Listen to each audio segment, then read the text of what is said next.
Yeah, dude. Oh.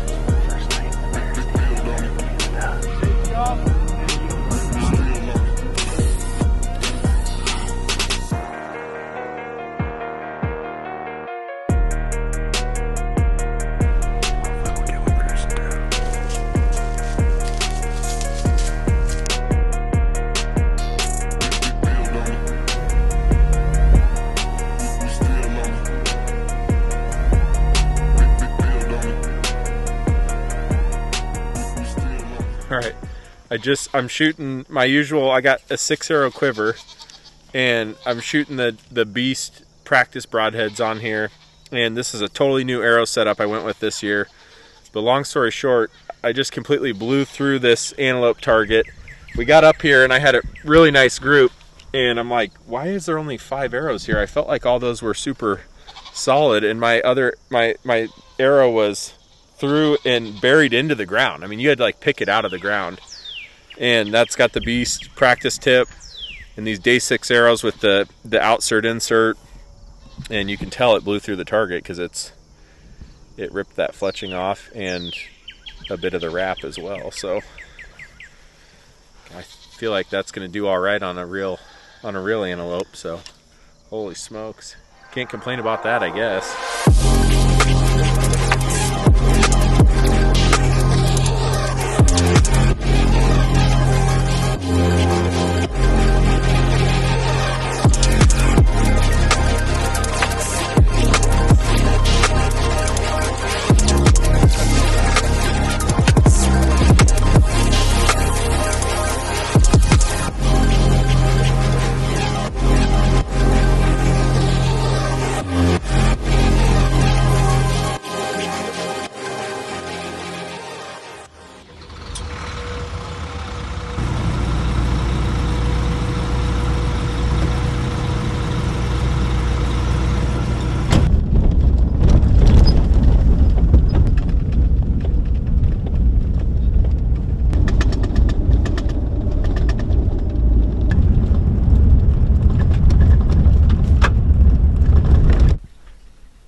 Season.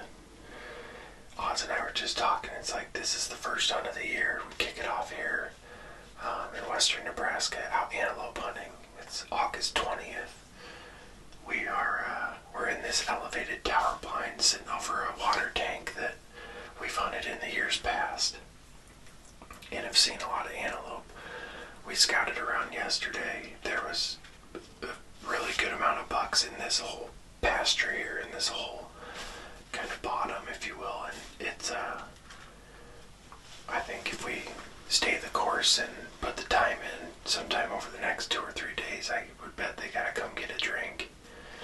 We're competing against a couple other water holes that we saw them on, so we're not afraid to switch up positions if we need to and go hunt one of those natural ponds. But this is by far the best spot for filming out of and even hunting out of. It's a good shot. You got broadside shot at the tank here. Tank's about 20 yards away. Oz and I are going to Colorado, so we're hunting here for a week. We're going home for a week, and then we're going out to Colorado for a week, and that out in Colorado is where a lot of the really big bucks are. And anybody that's hunted antelope, Colorado, Wyoming, are some of the better states. So far, there's a coyote running around out here. We're hoping he'll spook the antelope up, get him moving a bit, and get him coming to the tank here. We'll see what happens.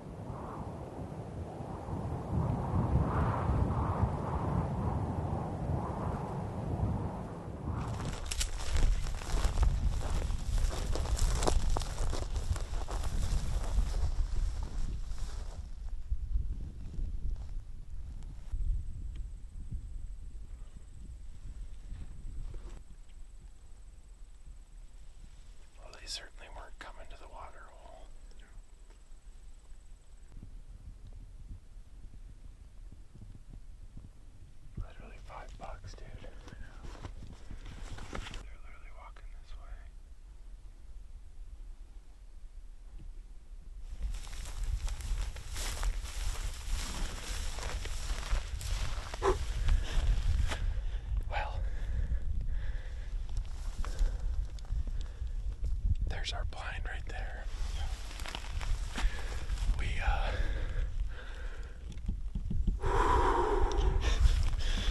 We just ran probably 200 yards.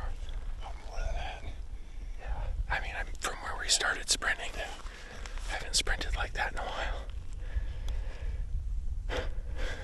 Yeah, we've been hunting that water hole, that water tank over there, and just at last light year, we saw this bachelor group of bugs. One really nice one, and then 4 just small bugs. Quite honestly, I would have shot any one of them, so we got to about 100 yards of them right here.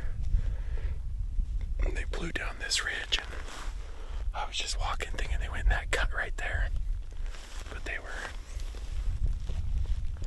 went right. They dodged me. Which is okay, because they ran that way. And tomorrow morning, we're going to be right off that, where those hills are right there. Right on the other side. We'll be over there.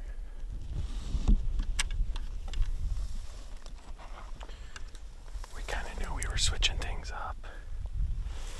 And we got these predator decoys. Quite honestly, we've been talking all day about getting out and stalking and seeing how close we could get. So that worked about like I thought it would. Wasn't like thinking we could get within 40 yards of them out in the wide open, but you guys can see this terrain unless you're over there. This terrain here, there's not even sagebrush to hide behind, so it's kind of tough. Well, let's go get our gear and then call it a night.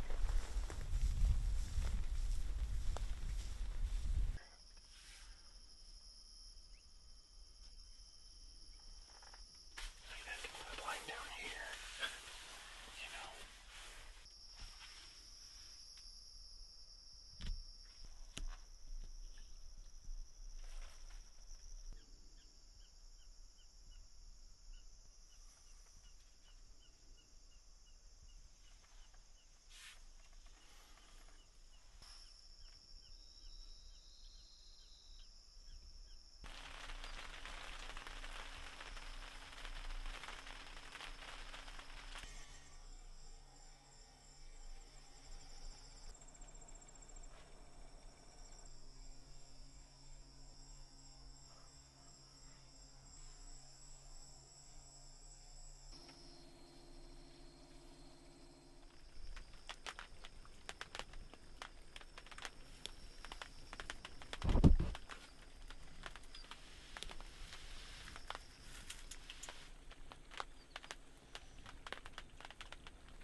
It's our 5th and final day out here in western Nebraska.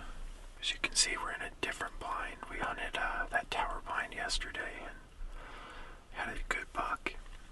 Literally just hang out at 100, 200 yards all day. Pretty frustrating. I don't know. We had a lot of moisture this spring and summer, and I think there's just a lot more pockets of water for them to drink from than the years past. So we switched it up today, kind of throwing a Hail Mary, we're at this new tank. There's a ton of antelope in here. Even right now, there's probably 15 or 20 of them just running around out here. A fawn came in to drink. Unfortunately, it looks like this tank is spilling off out past the edge of it, and because she put her head down like she was drinking, when she pulled it up, I could see the water dripping from her mouth. and my range was 97 yards, so obviously don't want to take a 97-yard shot, but we kind of noticed like this green patch here. I think if they kind of get comfortable and mill around in the green patch where the water spilled over, we could get a 40 or 50-yard shot. I'm not banking on anything actually drinking from the tank, but you know, last day we've been shooting our bow a lot. It's, you know, not unrealistic to take a 40 or 50-yard shot, so especially on a good buck. We did see a really nice buck in here the first day or before season when we drove out here and looked. There's a really solid buck, so I think you know, if he shows up and presents a 40 or 50, maybe even 60-yard shot, we'll take a crack at it. If he's calm and, you know, drinking from the ground or just browsing around, he's got his head down and isn't alerted, I think we'll be able to get it done. But yeah, it's been tough. It's been a hard hunt. It's never easy doing Nebraska antelope, but it's fun and a good way to kick the season off, so we'll see what happens.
They were going to be up this thing. Yeah, I kept looking back here thinking they were up that cut.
What did you see?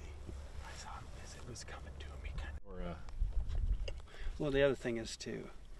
God, I'm glad we decided to look for your arrow. Oh yeah. No, I was gonna go look. Did you 100%? You thought you completely ducked you. Yeah, because when I let it go, I was like, that looks good. Because you can always see Oh, it yeah, right for a out of the second. gate. And it looked good. And then as it came at him, he kind of went like this, like kind of crouching back, and then took running.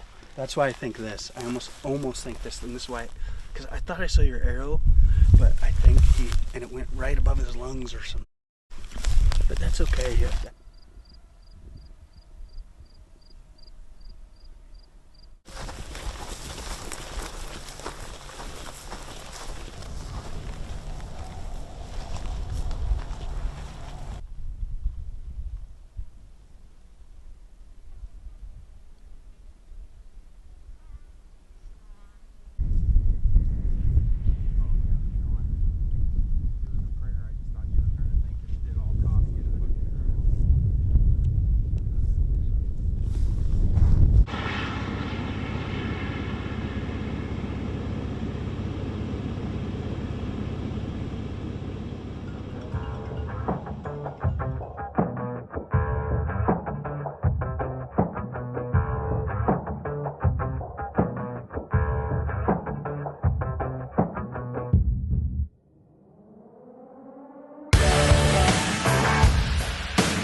I got a good arrow in that antelope, but any of you that antelope hunted before, you know, spot and stock, it can get kind of dicey. You're taking long shots, and antelope is super unpredictable. And he had kind of whirled out of my first shot.